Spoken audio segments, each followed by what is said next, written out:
दिंडोरी पेठ विधानसभा मतदारसंघातील महायुतीचे उमेदवार नरहरी झिरवाळ यांचा धडाक्यात प्रचार सुरू असून दिंडोरी पेठमधील विविध गावांमध्ये जाऊन मतदारांच्या गाठीभेटी घेतल्या जात आहे। वरखेडा, आंबेवानी, कादवा सहकारी साखर कारखाना, खडकसुकेने, कुर्नोली, कोहाटे या गावातून मतदारांचा मोठा प्रतिसाद नरहरी झिरवाळ यांना मिळत आहे। संकल्प विकासाचा, दिंडोरी पेठच्या प्रगतीचा हे ध्येय ठेवून निवडणूक लढविणाऱ्या नरहरी झिरवाळ यांनी आमदार असताना मतदारसंघात अनेक विकास कामे खेचून आणली आहेत। यामुळे नरहरी झिरवाळ यंदाही आमदार होतील असा विश्वास समर्थकांनी तसेच मतदारांनी व्यक्त केलाय। झिरवाळ यांच्या प्रचार दौऱ्यात महायुतीचे पदाधिकारी आणि कार्यकर्ते मोठ्या संख्येने उपस्थित होते। कार्यकर्त्यांनी नरहरी झिरवाळ यांचा विजय निश्चित आहे, ते नक्कीच आमदार म्हणून मतदारसंघाचे नेतृत्व करतील असा ठाम विश्वास व्यक्त केला। घड्याळ या निशाणीचे बटन दाबून दिंडोरी पेठ मतदारसंघाच्या विकासासाठी पुन्हा नरहरी झिरवाळ यांना पुन्हा आमदार होण्याची संधी द्यावी असे आवाहन या प्रचारादरम्यान करण्यात आले। विशेष म्हणजे मतदारांचाही उत्तम असा प्रतिसाद या प्रचाराला मिळताना दिसत आहे। वृत्तसंकलन विभाग राजकारणात काही होऊ शकतं, परंतु ही निवडणूक खऱ्या अर्थानं या तालुक्याला दिशा देणारी निवडणूक आणि माननीय भाऊंनी अतिशय विस्तृतपणे आपल्या भाषणामध्ये सगळ्या गोष्टींचा उल्लेख केला। आमचे मित्र राजभाऊंनी पण अतिशय काही काही गोष्टी अशा काही सांगितलं का ऐकून सुद्धा थोडंसं वाईट वाटायला लागलं। कुठल्या वळणावर नेऊन घातलं हा प्रकार। या ठिकाणी छत्रपती शिवाजी महाराजांनी 18 पगड जातींना एकत्र करून स्वराज्याची निर्मिती केली। ते जर एकटे असते किंवा फक्त मराठा समाजच एकटा असता तर कदाचित हे देखणं स्वराज्य उभं राहिलं नसतं। त्यावेळेस त्यांनी ते हेरलं का एकट्या दुट्ट्याचं हे काम नाही, त्याला सगळ्यांची ज्या पृथ्वी तलावर ज्याने जन्म घेतला या सगळ्यांनी एकत्र करूनच ते शक्य आहे। आणि आज जे काही विष पेरलं जात आहे, राजाभाऊ अतिशय घातक काही प्रवृत्ती आहे का त्यांनी काय असं म्हणतो आपण त्यांचं मुक्तापत्रच मराठ्यांचं घेऊन टाकलं, कोणी काही रगडायला लागलंय।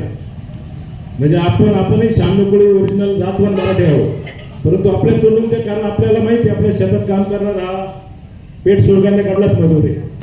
आपल्याला कठीण दाढी करायची तर आपल्याला नव्याकडे जाणे, आपल्याला काही सुधार काम करायचंय, कुठलं काही काम करायचं आपल्याला त्या ठिकाणी मिस्त्री लागणारच आहे।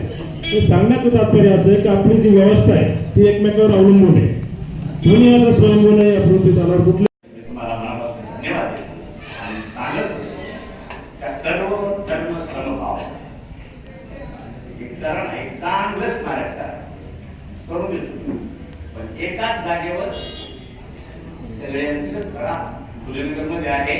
अनेक स्मारक आहेत, त्याच्यापेक्षा खूप वेगळं स्मारक त्या लोकांच्या नजरेत बसलेलं आहे। सगळेच्या सगळे हुतात्मे एकाच जागेवर त्या ठिकाणी आलेले आहेत। या आणि म्हणून मी आपल्याला विनंती करेन की एकत्र करण्याचा उद्देश एक राहील, हिंदू मुस्लिम नाम तुझ्या दोनों का आत्मा एक है। सर्व धर्म समभाव या पद्धतीने आपण विकासाला पुढे येऊ अशा पद्धतीने मी खात्री देतो। शेतीच्या पाण्याचे अनेक प्रश्न आहेत, कारण आज पाणी दिसतं, आज 15-20 वर्षानं पाण्याला गाळ आहे, तलावांमध्ये सगळा गाळ, म्हणून आपण नागवा, दमणगंगा, इंजाळ एक गाळ ह्याच्यातून आपल्याला जे पाणी मिळणार आहे ते पाणी साठवण्यासाठीची व्यवस्था आपल्याला निर्माण करावं लागेल। नवी तर मिळणारच नाही, कारण सिमेंट कॉन्क्रीटचे रस्ते तुम्ही मागता, सिमेंट कॉन्क्रीटचे रस्ते मागता, काम झाल्यावर सांगायचं सिमेंटपेक्षा डांबरीच बराबर 5.5 मीटरचा रस्ता जर झाला ना, आता चौकीच्या रस्त्याने आपण जातो। जर समजा संध्याकाळी रात्री 9 वाजता आपण भाजीपाला मोटरसायकलवर समजायचं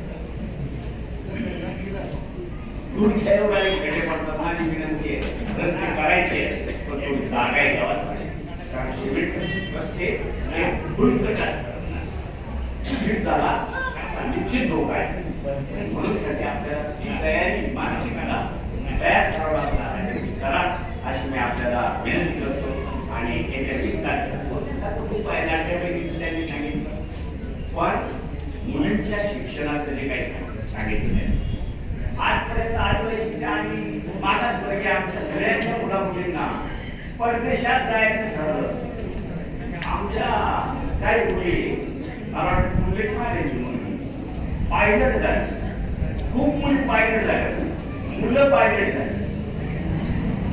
पण जनरल किंवा ओबीसी तो आर्थिक भार सोसत नव्हता, म्हणून साठी गव्हर्नमेंटने आता निर्णय घेतला आणि सारथी म्हणून वेगळं केलं. त्याचे आदिवासींसाठी TRP आहे, बाकी केसरी साठी, महाज्योती ओबीसी साठी आणि सारथी जनरल समाजासाठी निर्माण केलं. आणि त्याला मोठं फंडिंग देऊन ते शाळा PhD असते, परदेशी शिक्षण असते किंवा मस्तिष्काची व्यवस्था. नाशिक लोकशाही न्यूज, नाशिक.